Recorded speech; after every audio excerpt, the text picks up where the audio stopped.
Good morning. On today's episode of the Tosh Rock podcast, we will be discussing and further looking into two ethical questions. How do feminist thinkers and Kant's philosophical perspectives shape our understanding of the ethics of abortion, as well as how does gene editing technology contradict Kantian moral philosophy and feminist ethics? Like mentioned in the questions, we will be focusing on the philosophers whose point of views we will be comparing and contrasting are feminist thinkers versus Kant. Wait a minute. Did you just say feminist thinkers and Kant? I sure did. What about them?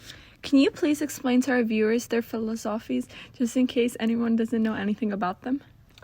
Well, after asking ChatGPT for a summary of the main points about who Kant was and his philosophy, I found that Immanuel Kant was a philosopher from Germany who lived in the late 1700s. Kant believed that people should use reason to understand the world and make moral decisions. He thought that everyone should be treated with respect and not used as a means to an end. Kant also talked about beauty and said that it's a personal experience based on certain universal principles. That's really interesting. I know it is. Now, do you know anything about feminist thinkers and their philosophy? Because I've forgotten everything I wanted to say. Yes, I do actually. According to ChatGPT, feminist thinkers believe in the importance of social and political equality between men and women. So feminists aren't sexist? No, of course not.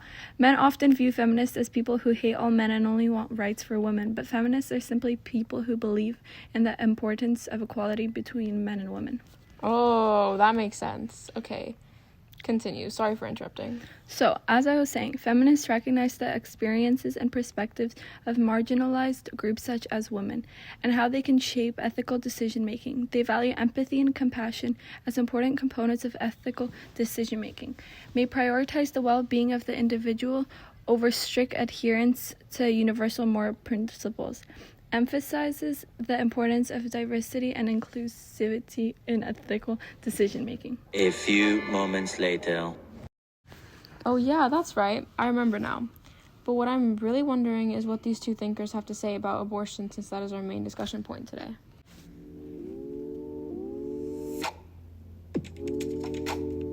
Well, you won't have to wonder any longer because I'll tell you right now. Starting off with Kant and his view on abortions. According to the Tamil Nadu National Law University, Kantian thinkers emphasize the importance of respecting oneself and others as rational beings. This is why Kantian thinkers state that abortion should be a rational decision made by women, taking into account her physical, emotional, and moral well-being. Abortion should not be pursued without adequate reasoning and a virtuous action that respects oneself. Overall, many Kantian thinkers would agree that abortion is immoral as it deprives life to a rational being and is morally wrong. Well, what would feminist thinkers say about this? The main takeaway when hearing about what feminist thinkers have to say about abortions is that they believe it's important for the woman to make the choice whether she wants the kid or not. It should not be the men's or government's choice, but the mother's choice, which will have to take care and provide for the kid. According to an essay written by a college student at Stanford University, writes that abortion is connected to other issues such as women's rights, sexual violence, and access to childcare, and compromise is advocated by some feminists who see a range of values at stake in abortion. Thank you for explaining what these two thinkers have to say about this, but something I'm wondering is, are there any other factors to consider? Like, is abortion morally and ethically wrong? Yes, of course. The two other factors that are brought up most frequently when it comes to abortion is religion and the amount of weeks into the pregnancy when wanting to get an abortion. I see what you mean, but how are these factors relevant to getting an abortion? When getting an abortion, the religion of the person plays a large role. After interviewing my mom, who was born and raised in a very Catholic family, I found out that religion affects her thoughts and views on abortion, as it is a sin in the Catholic religion. Not only is it a sin in the Catholic religion, but after interviewing Ayan from M3, which comes from a Muslim family, I found out that abortions in Muslim countries are very rare as they are a hard sin. Wow, I never knew that, but I still don't understand what role the number of weeks into the pregnancy plays. I also didn't know at first, but after doing my primary and secondary research, I found out that Florida's Governor Ron DeSantis is banning abortions after 6 weeks into the pregnancy. The reason he is doing so is because after this amount of weeks into a pregnancy, an abortion becomes a risk to the mother. The ban contains exceptions for women who have gotten raped or incest for until 15 weeks of pregnancy with proper documentation. The abortion will be done using abortion drug-induced medicine, which must be dispensed only in person or by physician under the Florida law. Democrats and abortion right groups have criticized the proposal as extreme and harmful to women's health. I never knew so many factors played a role when it comes to abortions. A few moments later. Well, that was a lot about abortions. Let's not bore our audience with any more facts and move on to our next ethical question, which is how does gene editing technology contradict Kantian moral philosophy and feminist ethics? Well, yes. After asking ChatGPT what the Kantian moral point of view on what gene editing is, I found a lot of interesting facts regarding his philosophy and opinion on this topic. As you mentioned before, Kantian philosophy holds that individuals should always be treated as an end in themselves rather than as a means to an end. His beliefs are that human beings have inherent value and dignity and should never be used to complete a goal by someone else. Yes, that's right. So what would Kant think about gene editing then? Well, if I may, I will first explain what type of perspective on gene editing you will hear these thinkers debate.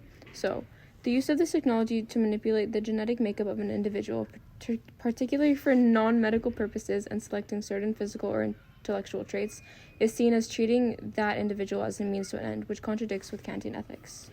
Could you give me an example of where Kantian ethics argue that this is wrong? Yes, of course. If parents are to use gene editing to select certain physical or intellectual traits in a child, this would be seen as using the child as a means to an end, like a product to fulfill their own desires rather than receiving a child of their own untampered with.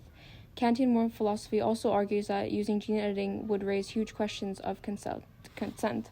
If genetic alterations are made before a child is born or even conceived, the child may not have a say in the process, which could be seen as a violation of their rights to make decisions about their own DNA.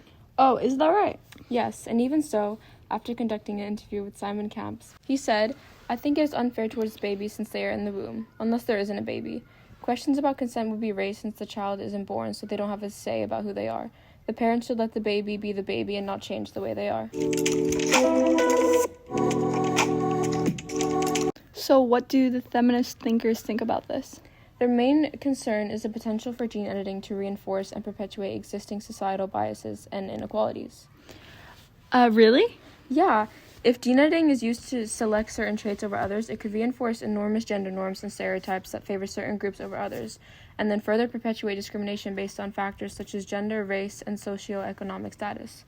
Funnily enough, these feminist thinkers agree with Kantian views. For example, if parents have the ability to select certain traits for their child, it could be seen as a form of reproductive coercion, in which parents exert undue influence over the child's genetic makeup and future. This could potentially limit the child's ability to make decisions about their own life and identity. Also, in an interview I had with my Protestant mother, she mentioned that it is both unethical and ethical. However, her main point reflects on how incredibly unethical gene editing is, as it could result in the creation of a superhuman or something totally unknown. Hold up. Did you say superhuman? Yes, a superhuman. With that being said, I hope today's podcast episode answered all your questions and wonders about how do feminist thinkers and Kant's philosophical perspective shape our understanding of the ethics of abortion, as well as how does gene editing technology contradict Kantian moral philosophy and feminist ethics. On that note, have a splendid day and be sure to come back next week for another episode. Tosh Rock out.